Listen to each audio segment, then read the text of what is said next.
This episode was written by The Gravelstone. If you enjoyed this video, definitely check out his Instagram for mini album reviews that you'll love. I just want to preface this act by saying this video will be very complex because of the sheer volume of detailed points Denzel has in this section of the album. If you're ready and willing to learn some things you may not know, let's all have a look at what made Act 2 so special. After his rise to notoriety in the first act, Denzel became plagued with issues he's called his black balloons. While he was able to push these issues away temporarily, they returned with a vengeance on the grey side of the album, where Denzel's success shows him the darker sides of his friends, his country and his fame. The album's second act shows Denzel's transformation from a life of excess as seen in the character of Denny Cascade into one of anger and pain shown through the black metal terrorist. This point is made clear within the name Denzel chose for his initial character. A cascade is a process where something is passed on, and the character of Denny Cascade shows Denzel is passing into a state of darkness within himself. It also references how the happiness Denzel feels through the excess of Denny will eventually pass, and he'll have to confront the issues he previously disregarded. Denzel begins Act 2 still in the form of Denny Cascade and continues to boast about his wealth and power. This leads to what is by far the most braggadocious track on the entire record, Super Saiyan Superman. On the song, Denzel compares his rapping ability and success to having superhuman strength, but despite his outlandish boast, there are hints of truth laced throughout his verses. One lyric that shows the true nature of Denzel's position comes at the start of the first verse, where he declares that he doesn't mess with anyone that kills his vibe. This furthers the idea that Denzel, in his state of fame, chooses to ignore his issues and purposefully avoids those who confront him with the truth. Another hint as to Denzel's eventual fate comes from the comparisons he draws between himself and deities such as Buddha and Shiva. Concepts of self-deification and its repercussions are prevalent throughout hip-hop. For example, Kanye West proclaimed similar things on his 2013 album Yeezus. There, Kanye openly declared himself a god, and throughout the course of the work showed how despite feeling godlike power from success, he still was mortal. On Yeezus, Kanye chose to mask his true pain in alcohol and money after gaining success, and this is similar to Denzel, who ignores the underlying issues within his life in favor of a world filled with money and fun. Much like Kanye on Yeezus, soon after his declaration of being a god, Denzel will be humbled through confronting the harsh truths of his existence. While the cracks in Denzel's life have been apparent on the album so far, Switch It Up marks the point where Denzel's world comes crashing down around him for the first time. On this track, Denzel details the untrustworthy nature of those around him and his fears that he'll fall into obscurity. He establishes these themes on the hook, where he compares the switching tendencies found in the attitude of those around him to overnight switches of relevancy experienced by musicians. The track presents Denzel as someone who is unsure of much within his life and is finally acknowledging the issues of his success. Denzel's blissful ignorance is gone and replaced by a scared and paranoid mindset. He details his fear in the verses, beginning with the question, to be or not to be. This is of course a reference to the classic line from Shakespeare's Hamlet. In the context of the play, this line shows Hamlet trying to decide whether it is better to live or die. And now, this fits into Denzel's story by showing that he is contemplating suicide in the wake of the realizations that he's had about life. The rest of Denzel's verses follows similar themes, showing how he feels lost and abandoned in the world of fake friends and paper chasing. One important theme is that Denzel introduces the idea of his lost friend, XXXTentacion. The loss of X changed many things for Denzel, who saw him as one of the only trustworthy peers within the music industry. He makes reference to X's song Moonlight to show that one of the only friends Denzel could rely on was taken from him, leaving him with no one. It's quite possible that the death of X was the very thing that sent Denzel down this path of darkness in the first place and snapped him out of his trance-like mentality after achieving success, causing him to actually begin to question those around him.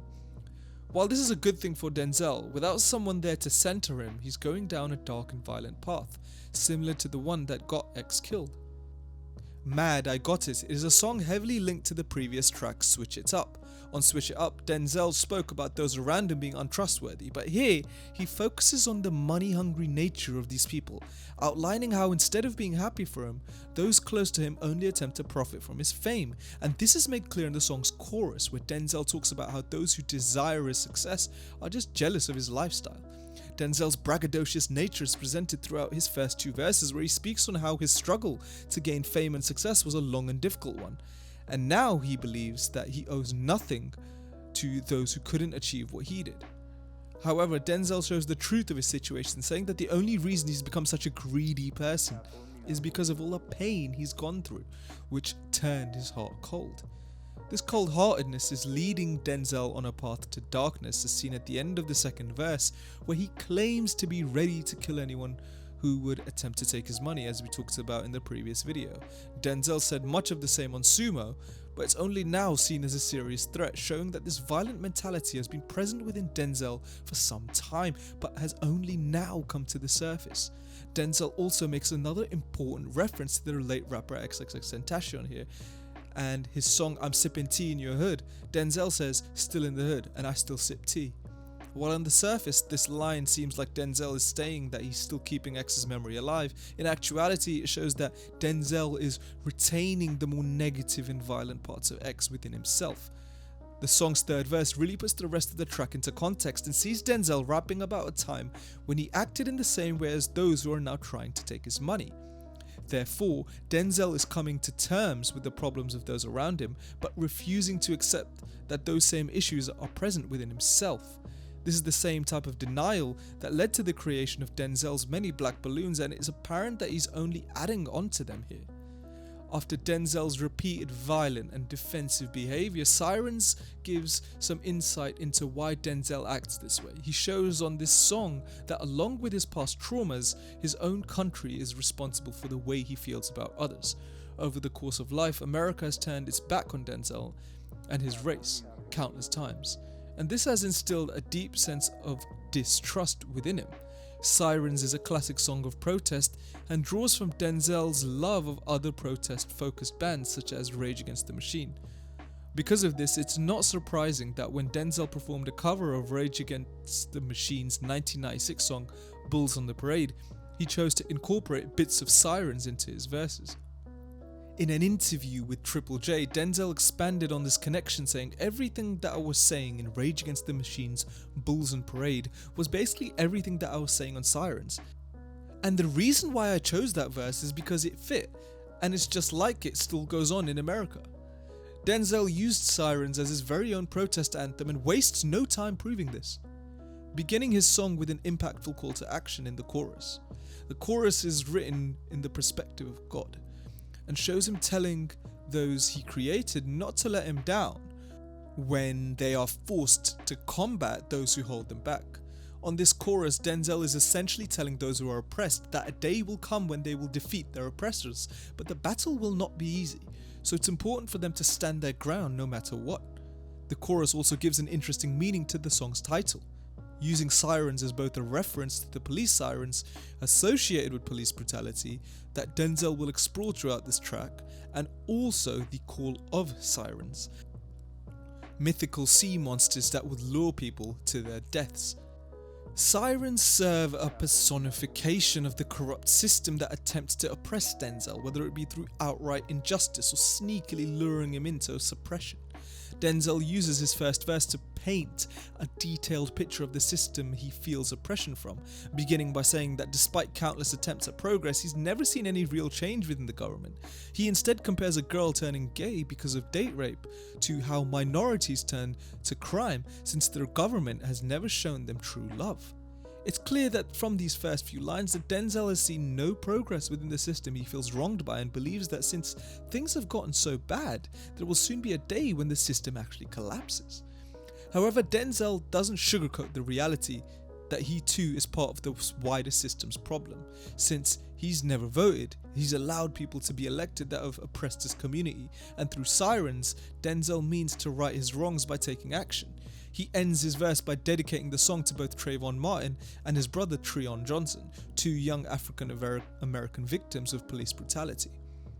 Denzel clearly believes that police brutality is a product of the government's oppression and finishes his verse by vowing to take action against the unjust world that has stolen the lives of so many close to him. The second verse comes from Atlanta rapper Jid and sees him using an unhealthy relationship with a woman to represent his relationship with America. Jid details the struggles of sometimes feeling like America is on his side and at other points being left heartbroken over America's treatment of him. He eventually realizes that America doesn't care about him and sings a twisted version of Star Spangled Banner, which outlines America's many issues, instead of the pride he feels for his country. Denzel's final verse further details the pain of his experiences, making references to the crack epidemic, which many believe was created by the government to suppress black people. While Denzel has attempted to pull back the curtains on America's injustices throughout the song, the final verse leaves him in a darker place than ever before as he seemingly realizes there is no escape from his oppression, saying that no matter how hard he works in life, something as simple as a gunshot could leave it all falling apart. He ends the track by saying that he sees the devil grinning at him, a reference to how in failing to stand his ground like God wanted, he's fallen to the hands of the devil. After being pushed into a worse place than ever before, Denzel finally makes the transition to full darkness in the song Clout Cobain. Denzel is clearly suffering from serious mental health issues such as depression, and Clout Cobain details how even with his fame that draws the attention of many towards him, Denzel feels abandoned. He outlines his view with the track's title, referencing Nirvana frontman Kurt Cobain, who committed suicide due to the pressures of fame, and linking Kurt to the clout-chasing nature of the current artists, who will do anything to achieve fame, even if it comes at the cost of their happiness. Denzel chooses to block out serious issues within his life earlier in the album so he could embrace his excessive lifestyle. And because of this, he's now in a place much like Kurt Cobain was before his own suicide. Denzel shows his reality within the track's pre-chorus, where he discusses how the pressures of fame are driving him to suicide within the line, "I just want to feel myself, you want me to kill myself." This line is directed at Denzel's fans, who instead of wanting Denzel to seek help, they would rather see him continue to produce music for their enjoyment. One of the most telling lines of the song in the chorus, where Denzel says, "Suicidal doors, call it Kurt Cobain."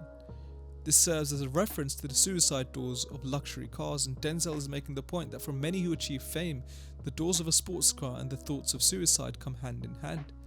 Denzel reinforces the themes of fame's dark side that he's presented through the album in his verses, claiming that he can't trust any of his friends and drowns out his pain with money. After attempting to come to terms with the issues plaguing his life, Denzel only fell deeper into the rabbit hole of success. Now, instead of remaining blissfully ignorant, Denzel is fully aware of his situation, but he feels helpless to do anything about it.